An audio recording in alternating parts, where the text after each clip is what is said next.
వైఎస్ఆర్ కాంగ్రెస్ పార్టీకి సంబంధించి పార్టీ మీద అపారమైన నమ్మకం, అపారమైన ప్రేమ రెండింటినీ కలిగి ఉండి వైఎస్ఆర్ పార్టీకి అన్ని రకాలుగా కష్టకాలంలో కూడా తోడుగా నిలబడేందుకు మనస్ఫూర్తిగా వచ్చినందుకు ప్రతి అక్క చెల్లెమ్మకు, ప్రతి సోదరుడికి, స్నేహితుడికి హృదయపూర్వకంగా కృతజ్ఞతలు తెలుపుకుంటా ఉన్నాను.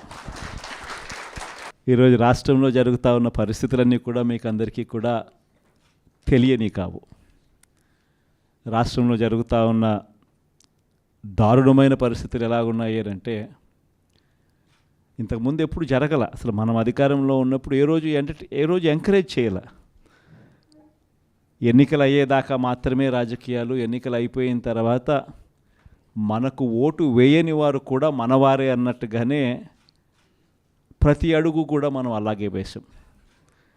ఏ స్థాయిలో అలా అడుగులు వేసాము అని అంటే ఏకంగా మనకు ఓటు వేయని వారిని సైతం కూడా వెతుక్కుంటూ వెళ్ళి డోర్ డెలివరీ చేస్తూ ప్రతి పథకం కూడా అమలు చేసాం. ఆ స్థాయిలో మంచి చేసే ప్రతి కార్యక్రమానికి శ్రీకారం చుట్టాం. ఎక్కడా కూడా డిస్క్రిమినేషన్ అనేది ఉండకూడదు, ఎక్కడా కూడా కరప్షన్ అనేది ఉండకూడదు అనే ముఖ్యమైన ఉద్దేశాలతో అడుగులు పడ్డాయి. ఎక్కడా కూడా మనకు ఓటు వేశాడా, ఓటు వేయలేదా, నీ కులం ఏమిటి, నీ మతం ఏమిటి, నీ రాజకీయ అఫిలియేషన్ ఏమిటి అని చెప్పి ఇటువంటి ఏవి కూడా ఎప్పుడు కూడా ప్రస్తావనలకు కూడా రాకుండా అడుగులు వేశాం. నా మొట్టమొదట కలెక్టర్ల సమావేశం కానీ, ఎస్పీల సమావేశం కానీ జరిగినప్పుడు ఆ రోజు నేను మాట్లాడిన మాటలు చూసినప్పుడు, ఈరోజు చంద్రబాబు నాయుడు మాట్లాడుతూ ఉన్న మాటలు, ఆయన చేస్తూ ఉన్న చేష్టలు రెండు చూసినప్పుడు ఆశ్చర్యాన్ని కలిగిస్తాయి. ఎందుకంటే మనం ఆ రోజు పంపించిన మెసేజ్, ముఖ్యమంత్రిగా మనం ఉన్నప్పుడు పంపించిన మెసేజ్, న్యాయం ధర్మం అన్నది అందరికీ ఒకటే, న్యాయం ధర్మం కాపాడడానికి మనమంతా ఉండాలి అని చెప్పి ఆ రోజుల్లో మనం మాట్లాడితే, ఈరోజు మాత్రం ఎలా ఉంది అని అంటే న్యాయం కొందరికి మాత్రమే అన్నట్టుగా తయారు చేశారు ఈరోజు వ్యవస్థను. ఏ స్థాయిలోకి ఈరోజు దిగజారిన లా అండ్ ఆర్డర్ కనిపిస్తూ ఉందనంటే పై స్థానంలో పైనున్న వాళ్ళు రెడ్ బుక్లు పెట్టుకుంటారు. ఆ రెడ్ బుక్లలో మంచి చేసిన వాళ్ళ పేర్లు ఏదైనా పెట్టుకొని వాళ్ళకు మంచి చేసే కార్యక్రమం జరుగుతుందని అంటే అది కాదు. రెడ్ బుక్లలో ఎవరిని తొక్కాలి, ఎవరిని నాశనం చేయాలి, ఎవరి ఆస్తులు ధ్వంసం చేయాలి, ఎవరి మీద కేసులు పెట్టాలి అనే అంశాల మీద రెడ్ బుక్కులు తయారు చేసుకొని పై స్థానంలో ఉన్న వాళ్ళు రెడ్ బుక్కుల పేరుతో అరాచకాలు సృష్టిస్తూ, దొంగ కేసులు పెడుతూ, ఎలా ఇరికించాలి అని చెప్పి ఆరాటపడుతూ విధ్వంసానికి పై స్థాయిలో వాళ్ళు పాటుపడుతూ ఉంటే, కింది స్థాయిలోకి వచ్చేసరికి ఎవరెవరి స్థాయిలో వాళ్ళు కూడా రెడ్ బుక్కులు తెరవడం మొదలుపెట్టారు. నియోజకవర్గ స్థాయిలో వాళ్ళు, మండల స్థాయిలో ఇంకొకరు, గ్రామ స్థాయిలో కూడా ఇంకొకరు కూడా రెడ్ బుక్స్ ఓపెన్ చేసి వాళ్ళు కూడా విధ్వంసానికి పాల్పడడం జరుగుతూ ఉంది. ఈరోజు ఎక్కడా కూడా న్యాయం కనిపించడం లేదు, ధర్మం కనిపించడం లేదు. పోలీసులు పూర్తిగా ప్రేక్షక పాత్ర వహిస్తూ ఉన్న పరిస్థితులే కనిపిస్తూ ఉన్నాయి. మొట్టమొదటిసారిగా ఈరోజు పోలీసుల సమక్షంలోనే పోలీసులు దగ్గరికి ఎవరైనా కూడా మాకు అన్యాయం జరిగిందని చెప్పి పోలీసుల దగ్గరికి వెళ్ళి కేసు పెట్టడానికి మనం ప్రయత్నం చేస్తే ఎదురు కేసులు మనవారిపై కూడా వాళ్ళే పెట్టే పరిస్థితులకి ఈరోజు కనిపిస్తూ ఉన్నాయి. ఎలాంటి దారుణమైన పరిస్థితిలో ఈరోజు వ్యవస్థలు కూడా ఉన్నాయనంటే, అన్ఫార్చునేట్గా మనకు ఒక ఈనాడు, ఒక ఆంధ్రజ్యోతి, ఒక TV5 ఇలాంటి గోబల్స్ ప్రచారం చేసే మాధ్యమాలు కూడా మన దగ్గర లేవు. నాకు ఆశ్చర్యం అనిపించింది మనం చూస్తూ ఉంటే పెద్దిరెడ్డి రామచంద్రారెడ్డి గారి మీద జరుగుతూ ఉన్న పరిణామాలు. అసలు ఎక్కడో పేపర్లు ఏదో కాలిపోయాయి అంటే ఏదో ఆఫీస్లో, అధికారంలోకి వచ్చిన తర్వాత 2 నెలల తర్వాత ఏదైనా ఆఫీస్లో పేపర్లు కాలిపోతే, లేకపోతే ఏదైనా కారణం చేత ఆ పేపర్లు కాలిపోతే, ఆ పేపర్లు కాలిపోయిన దానికి రామచంద్రారెడ్డికి ఏం సంబంధం?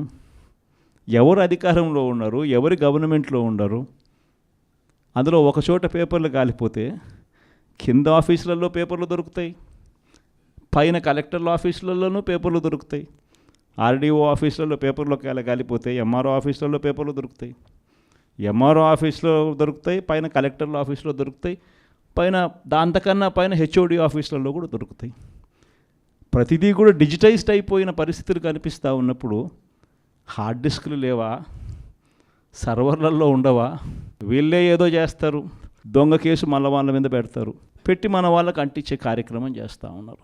నేరం చేయాలంటే భయపడాల్సిందే అని చెప్పి ఒకవైపున స్టేట్మెంటు, ఇవాళ ఈనాడులో స్టేట్మెంటు, నిన్న సాక్షిలో హెడ్లైన్స్, తాడిపత్రిలో ఎమ్మెల్యే కంటెస్ట్ చేసిన ఎమ్మెల్యే పెద్దారెడ్డి తాడిపత్రి నియోజకవర్గంలోకి అడుగు పెట్టాలి అని అంటే అడుగు పెట్టడానికి వెళ్ళినప్పుడు ఏకంగా అడుగు పెట్టాడు అని చెప్పి ఇంటి మీద దాడి, ఇంటికి వచ్చిన కార్యకర్తలు మురళి అనే వాళ్ళ మీద దాడి, రాళ్ళు ఒకవైపున.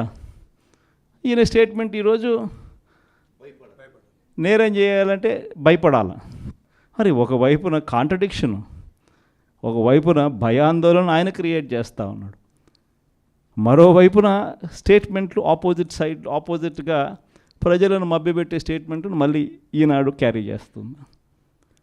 అంటే పద్ధతి ప్రకారం భయాందోళన క్రియేట్ చేయడం, పద్ధతి ప్రకారం ఈనాడు, ఆంధ్రజ్యోతి, టీవీ5, చంద్రబాబు నాయుడు వీళ్ళంతా కలిసి మళ్ళీ ఏమి జరగనట్టుగా మళ్ళీ వీళ్ళు రివర్స్ కథనాలు మళ్ళీ రాయించడం, ఇవి జరుగుతూ ఉన్నాయి.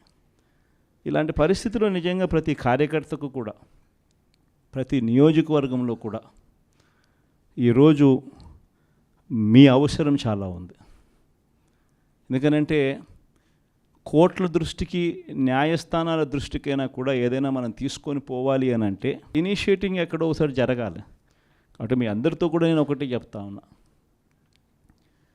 మీరు చేయబోయే పాత్ర చాలా అవసరం. అందరం ఒక తాటి మీదకి వద్దాం. ఒక తాటి మీదకి వచ్చి అందరం గట్టిగా యుద్ధం చేస్తేనే ఈ తెలుగుదేశం పార్టీ చేస్తూ ఉన్న అన్యాయాలను ఎత్తి చూపగలుగుతాం. వీళ్ళు చేస్తూ ఉన్న ప్రజా వ్యతిరేక పాలనను మనం ప్రజల్లోకి గట్టిగా తీసుకుని పోగలుగుతాం. ప్రతి నియోజకవర్గంలోనూ కూడా మనం మన కార్యకర్తలకు అండగా ఉండే కార్యక్రమం జరగాలి. సో డిస్ట్రిక్ట్ లీగల్ సెల్స్ అనేటివి స్ట్రాంగ్ కావాలి, డిస్ట్రిక్ట్ లీగల్ సెల్స్ అనేటివి స్ట్రెంగ్తన్ కావాలి. స్ట్రెంగ్తన్ అయితేనే మనం మన ప్రతి కార్యకర్తకు అండగా నిలబడగలుగుతాం. జిల్లాను ఒక యూనిట్గా తీసుకుని ఆ జిల్లాలో లీగల్ సెల్ ఎలా ఉంది, ప్రతి కార్యకర్తకు ప్రతి నియోజకవర్గంలోనూ ఈ లీగల్ సెల్ అందుబాటులో ఉండడము ఒక ఆస్పెక్టు, రెండో ఆస్పెక్టు తోడుగా ఉండడము. ఈ రెండు జరుగుతున్నాయా లేదా అన్న వాటి మీద ధ్యాస పెట్టాలి. లాయర్ల డెవలప్మెంట్కి సంబంధించి, వెల్ఫేర్కి సంబంధించి ఎప్పుడు జరగని విధంగా వైఎస్ఆర్సీపీ ప్రభుత్వంలో మాత్రమే పట్టించుకున్నాం. మనం వచ్చిన తర్వాతనే మొట్టమొదటిసారిగా 100 కోట్ల రూపాయలతో కార్పస్ ఫండ్ ఏర్పాటు చేసింది ఒక వైఎస్ఆర్సీపీ ప్రభుత్వం వచ్చిన తర్వాతనే. అంతకుముందు ఎవరూ కూడా లాయర్ల గురించి మాట్లాడారే తప్ప లాయర్ల వెల్ఫేర్ గురించి పట్టించుకున్న పార్టీ ఇంతకుముందు గతంలో ఏదీ లేదు. ఒక్క వైఎస్ఆర్ కాంగ్రెస్ పార్టీ మాత్రమే పట్టించుకుంది. 100 కోట్ల కార్పస్ ఫండ్ క్రియేట్ చేశాం. కార్పస్ ఫండ్కు సంబంధం లేకుండా కొత్తగా వృత్తిలోకి వచ్చే లాయర్లు 3 ఏళ్ల పాటు వాళ్ళ వృత్తిలో వాళ్ళు స్టెబిలైజ్ అయ్యేదానికి వాళ్ళకు కూడా అండగా ఉంటూ, వాళ్ళకు కూడా 6 నెలలకు ఒకసారి 30,000 రూపాయలు ఇచ్చే కార్యక్రమం, ప్రతి నెల 5,000తో లెక్కేసి మనం వచ్చిన తర్వాతనే ఈ ఇనిషియేటివ్స్ జరిగినాయి. ఇంతకుముందు ఎప్పుడూ జరగల. మనం కూడా యంగ్ పార్టీయే, మనం కూడా లీడర్ దగ్గర నుంచి మీ వరకు కూడా అందరు కూడా యంగ్స్టర్సే. మనం కూడా ఇంకా ఎదగాల్సింది చాలా ఉంది. కొన్ని ఇంకా సంస్కరణలు, ఇంకా కొంచెం రిఫార్మ్స్, కొన్ని ఇంకా మంచి పాఠాలు ఎక్కడైనా కూడా మనం నేర్చుకోవాల్సినట్టు ఏదైనా ఉంటే కూడా తీసుకుని అవి కూడా మనం అలవాటు చేసుకొని ఇవన్నీ కూడా మార్పులు చేసుకుంటూ ఇంకా కొంత మనం ఆర్గనైజేషన్ మీద ఫోకస్ పెట్టి ఇంకా కొంత దగ్గరగా వెళ్ళే కార్యక్రమం చేద్దాం. ప్రజలకు, నాయకులకు, జిల్లాలో ఉన్న ప్రజలకు, జిల్లాలో ఉన్న నాయకులకు, జిల్లాలో ఆర్గనైజేషన్ పెరిగేట్టుగా అడుగులు వేయాల్సిన అవసరం ఉంది.